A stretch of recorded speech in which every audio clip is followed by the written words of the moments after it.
Hello students, welcome back to my channel. आज हम लोग क्लास 9th का जो फर्स्ट चैप्टर हम पढ़ रहे थे रियल नंबर्स, उसकी जो लास्ट एक्सरसाइज है यानी 1.4 एक्सरसाइज, उसका इंट्रोडक्शन पार्ट पढ़ेंगे। बहुत इजी और छोटी सी एक्सरसाइज है। क्या बोल रही है वो? Revisiting the rational number and their decimal expression. ठीक है, इसमें क्या बोल रहा है कि रैशनल नंबर्स जो आपने 9th क्लास में 8th क्लास में काफ़ी अच्छे से डिटेल में पढ़े हैं और उसके डेसिमल एक्सप्रेशंस भी आपने पढ़े हैं कि रैशनल नंबरों को हम कैसे डेसिमल में कन्वर्ट करते हैं, तो उसके बारे में हम लोग पढ़ेंगे। तो अब हमारे पास 2-3 थ्योरम होगी कि जिससे हम डायरेक्टली किसी भी नंबर को देखकर पता लगा सकते हैं कि वो कौन से डेसिमल एक्सपेंशन का है। ठीक है, उसका डेसिमल एक्सपेंशन कौन सा है, ये हम लोग इस चैप्टर इस वाली एक्सरसाइज में पढ़ेंगे। अब इससे पहले मैं थोड़ा सा एक रिकॉल दे देती हूँ आपको। रियल नंबर्स जो आपने पढ़े थे, रियल नंबर्स 2 टाइप के होते हैं, डेसिमल एक्सपेंशंस और नॉन डेसिमल एक्सपेंशंस। ठीक है, जो नॉन डेसिमल होते हैं आपके होल नंबर्स, आपके इंटीजर्स, आपके नेचुरल नंबर्स, ये सारे आपके whole numbers, natural numbers, integers, ये सारे आपके नॉन डेसिमल एक्सपेंशंस होते हैं। ये भी आपके रैशनल नंबर्स होते हैं। ठीक है, अब आते हैं डेसिमल एक्सपेंशंस में। आते थे आपके टर्मिनेटिंग और नॉन टर्मिनेटिंग। ठीक है, मैं आपको बता देती हूँ। टर्मिनेटिंग वो वाले रैशनल नंबर्स थे जिनका जो डिवीजन होता था वो ख़त्म हो जाता था, यानी रिमाइंडर इसका 0 आ जाता था, वो होते थे नॉन टर्मिनेटिंग डेसिमल एक्सपेंशन। लेकिन और टर्मिनेटिंग डेसिमल एक्सपेंशन, सॉरी, हाँ, जो उनका जिनका डिवीजन ख़त्म हो जाता है और जिनका रिमाइंडर 0 आ जाता है, वो आपके होते हैं terminating decimal expansion. Now come non terminating decimals. ये क्या होते हैं? जिनका डिविजन्स ख़त्म नहीं होता। ठीक है, यानी जिनका रिमाइंडर 0 नहीं आता था। ये सब आपने डिटेल में पढ़ा हुआ है, जिनका रिमाइंडर 0 नहीं आता। ये 2 टाइप के होते हैं, नॉन टर्मिनेटिंग, रिपीटिंग या रिकरिंग, जिसको आप रिकरिंग भी बोल सकते हो, रिपीटिंग भी बोल सकते हो। और एक होता है नॉन टर्मिनेटिंग, नॉन रिपीटिंग या नॉन रिकरिंग। नॉन रिपीटिंग या नॉन रिकरिंग का मतलब ये कि आपके जो डेसिमल के पीछे के डिजिट्स हैं वो या तो रिपीट हो रही हैं, जैसे 13.33333, दैट इज़ ये ख़त्म भी नहीं हो रही, टर्मिनेट भी नहीं हो रही, और ये रिपीट हो रही है। ठीक है, और एक है नॉन रिपीटिंग, जिसका मतलब है कि टर्मिनेट भी नहीं हो रही है, मतलब चलता ही जा रहा है। 1 2 5 3 4 1 7 6 ऐसे चलता ही जा रहा है और इसके बीच में कोई पर्टिकुलर फिक्स पैटर्न नहीं है। ठीक है, आप देख सकते हो यहाँ 1 2 5 3 कोई चीज़ रिपीट तो नहीं हो, रिपीट तो मतलब डिजिट्स रिपीट होंगी लेकिन कोई पैटर्न रिपीट नहीं हो रहा। जैसे यहाँ पे 333 एक पैटर्न है, वो रिपीट हो रहा है। यहाँ पे कोई फिक्स पैटर्न नहीं है जो कि रिपीट हो रहा है। इसमें ऐसा हो सकता है जैसे 1.424242 है ना, तो ये 4242 एक पैटर्न है जो रिपीट हो रहा है, लेकिन इसमें डिजिट्स तो रिपीट होंगी, जैसे 1 और 1 रिपीट हुआ है, लेकिन कोई फिक्स पैटर्न नहीं है जो रिपीट होगा। तो that is non repeating, non repeating. और इसको हम क्या बोलते थे? Irrational number. ये जस्ट पीछे हमने पीछे वाली एक्सरसाइज में पढ़ा था। तो इसको हम बोलते हैं इरैशनल नंबर, जिसके बारे में हम पढ़ चुके हैं। आज हम पढ़ेंगे नॉन टर्मिनेटिंग, रिपीटिंग, टर्मिनेटिंग, ये वाले जो डेसिमल्स हैं, ये वाले जो रैशनल नंबर्स हैं, इनके बारे में हम पढ़ेंगे कि इनको हम कैसे देखकर पहचानें कि वो टर्मिनेटिंग है या नॉन टर्मिनेटिंग, रिपीटिंग है। देखिए यहाँ एक एग्जाम्पल लिया है मैंने, डेसिमल एक्सपेंशन टर्मिनेटिंग का। ठीक है, अब हम लोग पढ़ते हैं हमारे टर्मिनेटिंग वाले डेसिमल एक्सपेंशन कैसे हम देखते हैं। जैसे मैंने एक एग्जाम्पल्स दे रखे हैं कुछ 0.375, तो इसको आप कैसे कन्वर्ट करते थे रैशनल नंबर में? इस पॉइंट को अपन रिमूव करते थे और नीचे 3 जीरोज़ लगाते थे, जितने पॉइंट के बाद के डिजिट होते जीरोज़ लगा दिए, तो इसको मैं 375/10 लिख सकती हूँ। ठीक है, अब जैसे ये क्वेश्चन है, इसको मैं 0.104 में से पॉइंट रिमूव करूँगी तो नीचे 3 जीरोज़ लग जाएंगे, यानी 104 के नीचे मैं 10 का क्यूब लिख सकती हूँ। ये मैंने लिखा 0.0875, इसका पॉइंट हटाया तो नीचे 4 जीरोज़ आ गए, तो ये आ जाएगा 875/10⁴। ठीक है, तो ये है हमारे डेसिमल एक्सपेंशन। अब मुझे बाय चांस ये गिवन है या फिर ये गिवन है, तो मैं कैसे पता लगाऊंगी कि ये मेरा टर्मिनेटिंग है? या तो फिर मुझे इसको डिवाइड करके ही देखना पड़ेगा डायरेक्टली, या तो ठीक है, और मुझे अगर ऐसा कुछ दे रखा है तो विदाउट डिवाइडिंग मैं कैसे चेक करूंगी? तो सबसे पहले मेरे को क्या देखना है, इनके जो फैक्टर्स हैं, इनके फैक्टर्स निकाल दीजिए, डिनोमिनेटर और न्यूमरेटर और डिनोमिनेटर दोनों के आप फैक्टर्स निकाल दीजिए। तो जैसे मैंने ना 375/1000, ये वाला जो फर्स्ट है, इसके मैंने फैक्टर्स निकाले, तो इसके फैक्टर्स है 355 222 555, तो इसमें से 3 5 तो कैंसिल हो गए, 3 5 कैंसिल हो गए, तो यानी 5 क्यूब कैंसिल हो गए, और बचा क्या? 3, और नीचे क्या बचा? 2 क्यूब। ठीक है, तो सबसे पहले इनके कॉमन फैक्टर्स निकालो और कॉमन सारे फैक्टर्स निकाल के कॉमन फैक्टर्स को कैंसिल आउट कर लो और जो बचा हुआ है उसको लिख लो। नेक्स्ट वाला अब जो है ये मैंने 104, इसको भी मैंने ऐसे ही किया। 104 अपॉन 1000 है, पहले 104 के सारे फैक्टर्स लिख दिए, फिर 1000 के सारे फैक्टर्स लिख दिए। 13 2 2 2 क्यूब 5 क्यूब, तो ये 2 क्यूब से ये 3 क्यूब्स कैंसिल हो गए, इसको भी 2 क्यूब लिख सकते हैं हम। तो 2 क्यूब से 2 क्यूब कैंसिल, तो नीचे ऊपर क्या बचा 13 और नीचे बचा 5 क्यूब। ठीक है, ये बचा मेरा इसका आंसर। इसका आंसर आया था मेरा ये, इसका आंसर आया ये। नेक्स्ट वाला क्वेश्चन है, इसमें भी देखिए 875 अपॉन 10 की पावर 4 है, तो 7 इंटू 5 क्यूब। ठीक है, 7 इंटू 5 क्यूब को मैंने नीचे वाले का फैक्टराइजेशन किया, उसके फैक्टर्स आए ये। तो इन दोनों में से 5 क्यूब से ये 5 4 हट गया, तो नीचे एक 5 बच जाएगा, तो आया 7 2 की पावर 4 5। ये मेरे इसके फैक्टर्स आए। अब इसके बीच में कोई कॉमन फैक्टर नहीं है जो कि कैंसिल आउट हो सकता है। ठीक है, तो ये इससे हम लोग जो भी हमको एक्सपेंशन दे रखे हैं और डेसिमल्स हम लोग को दे रखे हैं, जो भी क्वेश्चंस दे रखे हैं, उनमें सबसे पहले आपको एक ही स्टेप करनी है कि आप इसके फैक्टर्स निकालो। फैक्टर्स निकालने के बाद जितने भी इसके कॉमन फैक्टर्स आ रहे हैं उनको कैंसिल आउट करो। तो अब हमारे जो आंसर्स आए तीनों क्वेश्चंस के वो ये थे 3 upon 2 cube, 13 upon 5 cube, 7 upon 2 की पावर 4 5। ऐसे आप 2-3 एग्जाम्पल्स और लेकर चेक कर सकते हैं। तो अब आप एक चीज़ नोटिस करोगे कि इसमें एक पैटर्न है। क्या पैटर्न है कि ये जो 2 5 2 5 डिनोमिनेटर में या तो हमारे 2 है या फिर हमारा 5 है। ऑब्वियसली यही आना है, क्यों? क्योंकि हमारे डिनोमिनेटर में क्या थे 100 1000 10,000 यही था, जिनके फैक्टर्स 2 और 5 में ही होते हैं। तो हमारा नीचे 2 5 2 5 यही फैक्टर्स बचेंगे। तो 2 बचेगा या 5 बचेगा या फिर 2 की पावर समथिंग या 5 की पावर समथिंग ये बचेगा। तो सिंगल सिंगल नंबर बचेगा या इनकी कुछ पावर में 2 की पावर 4 2 5 की पावर 3 ऐसे कुछ बचेगा। तो there is a pattern we can see in the denominator. हम डिनोमिनेटर में एक पैटर्न देख सकते हैं। अगर 2 और 5 आपका बचता है और इट डज नॉट हैव, जो हमारा P और Q है वो क्या बन गए, को प्राइम नंबर हो गए। मैंने पिछली वाली एक्सरसाइज में समझाया था, को प्राइम का मतलब होता है जिनके कोई भी कॉमन फैक्टर्स नहीं होते हैं। यही मैंने समझाया कि आप पहले दोनों के फैक्टर्स निकाल दो, न्यूमरेटर और डिनोमिनेटर के जितने भी फैक्टर्स कैंसिल आउट होते हैं वो कैंसिल करके बचा हुआ जो लिखा बचता है वो को प्राइम नंबर्स ही होने चाहिए। इसका मतलब उनके बीच में कोई कॉमन फैक्टर नहीं होना चाहिए। तो अब इनके बीच में कोई कॉमन फैक्टर भी नहीं है। डिनोमिनेटर में 2 और 5 की ही पावर्स में आ रही हैं, तो इसका मतलब ये रैशनल नंबर जो है, इस थ्योरम जो हम थ्योरम अभी पढ़ेंगे उस थ्योरम में यही बोल रखा है कि अगर आपके डिनोमिनेटर में 2 और 5 आ जाता है तो वो आपका टर्मिनेटिंग डेसिमल एक्सपेंशन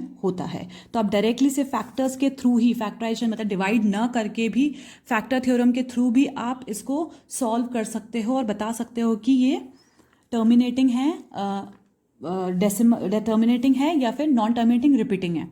ठीक है, यही चीज़ मैंने यहाँ लिखी है। We see that are which terminates can be expressed as rational number whose denominator is power is 10। ठीक है, डिनोमिनेटर में 10 10 की पावर वाले 10 100 1000 इसी टाइप से आ रहे हैं। And by cancelling the common factor of P and Q we get the denominator in the form of 2 की पावर m और 5 की पावर n। मैंने ये लिखा है 2 की पावर n या 5, यानी 2 की कोई भी पावर और 5 की कोई भी पावर। और m और n है वो हमारा नॉन नेगेटिव होना चाहिए। इसका मतलब इसकी पावर जो है वो नेगेटिव नहीं होनी चाहिए। ठीक है, तो ये देखिए 2 की पावर कुछ भी और 5 की पावर कुछ भी, मतलब 2 3 4 कुछ भी आप हो सकती है, n और m की जगह हो सकती है, 1 भी हो सकती है। ठीक है, तो यही है थ्योरम जो हम अब पढ़ने वाले हैं, जो आपके क्वेश्चंस में आएंगी वो यही चीज़ है। सिंपल है, आपको क्वेश्चन दे रखा होगा, उसको पहले P/Q की फॉर्म में करिए, उसमें नीचे फैक्टर्स निकालिए, कॉमन फैक्टर्स को कट करिए और देखिए अगर डिनोमिनेटर में 2 और 5 की पावर कुछ बच रही है, इसका मतलब वो टर्मिनेटिंग रैशनल नंबर है। Now let x be a rational number, इसको अपन एक बार रीड आउट कर लेते हैं। Let x be a rational number whose decimal expansion terminates. ठीक है, एक x एक रैशनल नंबर है जिसका डेसिमल एक्सपेंशन टर्मिनेट होता है। Then x can be expressed in the form of P/Q। उसको P/Q की फॉर्म में हम एक्सप्रेस कर सकते हैं, where P and Q are coprimes. ठीक है, ये बताया था मैंने कि को प्राइम होने चाहिए, उसमें कोई कॉमन फैक्टर नहीं होना चाहिए। And the prime factorization of Q is a form, Q मतलब डिनोमिनेटर मेरा।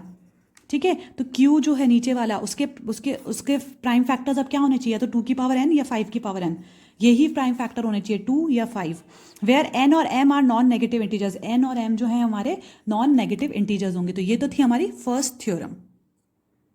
अब हमने जो ऊपर थ्योरम पढ़ी 1.5, ठीक है, वो थ्योरम का रिवर्स एक और बोल रहा है। क्या होता है रिवर्स? जैसे उस थ्योरम में क्या था, हमको गिवन था कि नंबर नॉन टर्मिनेटिंग टर्मिनेटिंग है, उसमें गिवन था हमको कि जो डेसिमल एक्सपेंशन है वो टर्मिनेटिंग है, P/Q की फॉर्म में, और P और Q में कोई प्राइम नंबर्स नहीं है। तो हमने प्रूव किया कि जो Q होता है, जो नीचे अगर वो टर्मिनेटिंग डेसिमल होगा तो नीचे जो क्यू होगा उस वो 2 या 5 की पावर्स में ही होगा, उसके फैक्टर्स 2 और 5 ही होंगे।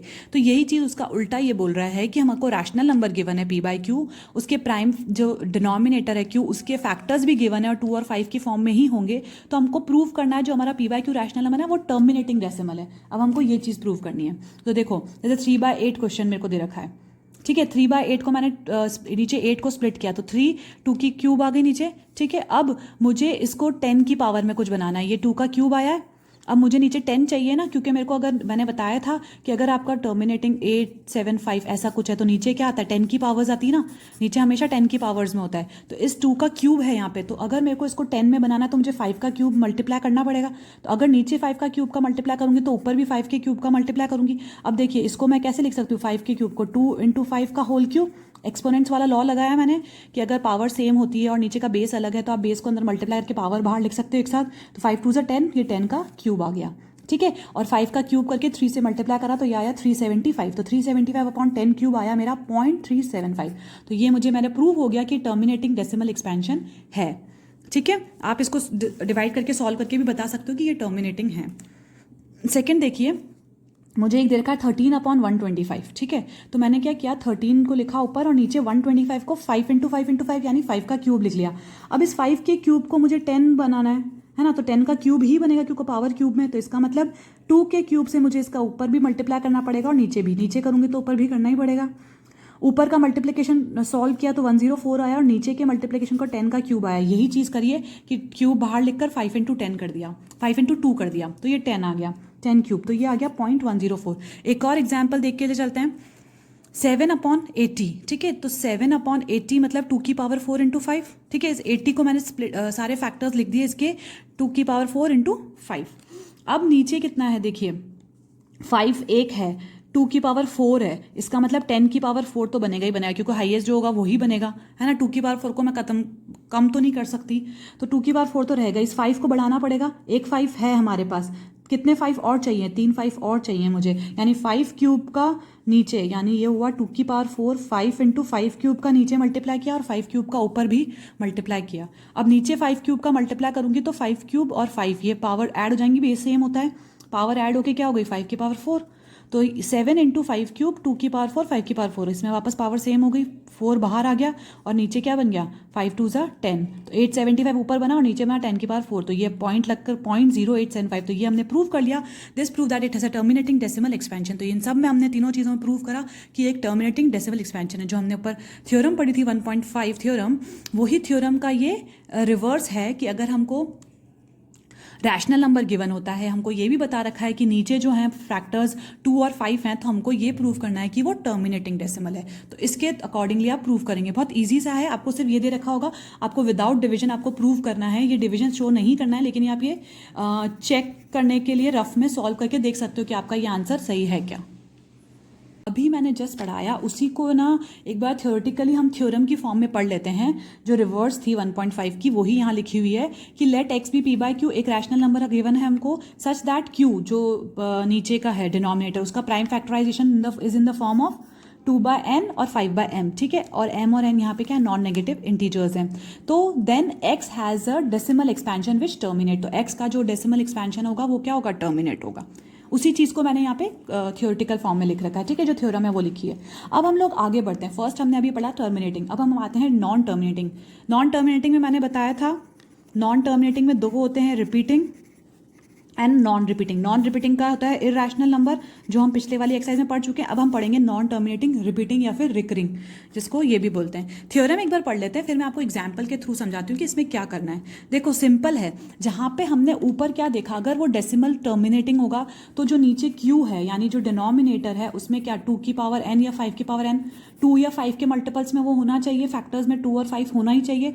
तो अगर जहाँ पर 2 और 5 नहीं हो रहा है तो वो क्या होगा, वो ये होगा decimal expansion non terminating recurring, ठीक है। नॉन टर्मिनेटिंग रिकरिंग होगा वो, अगर नीचे पावर में आपके नीचे डिनोमिनेटर में 2 और 5 की टर्म्स में नहीं है तो वो क्या हो जाएगा, रिकरिंग हो जाएगा, नॉन टर्मिनेटिंग रिकरिंग हो जाएगा।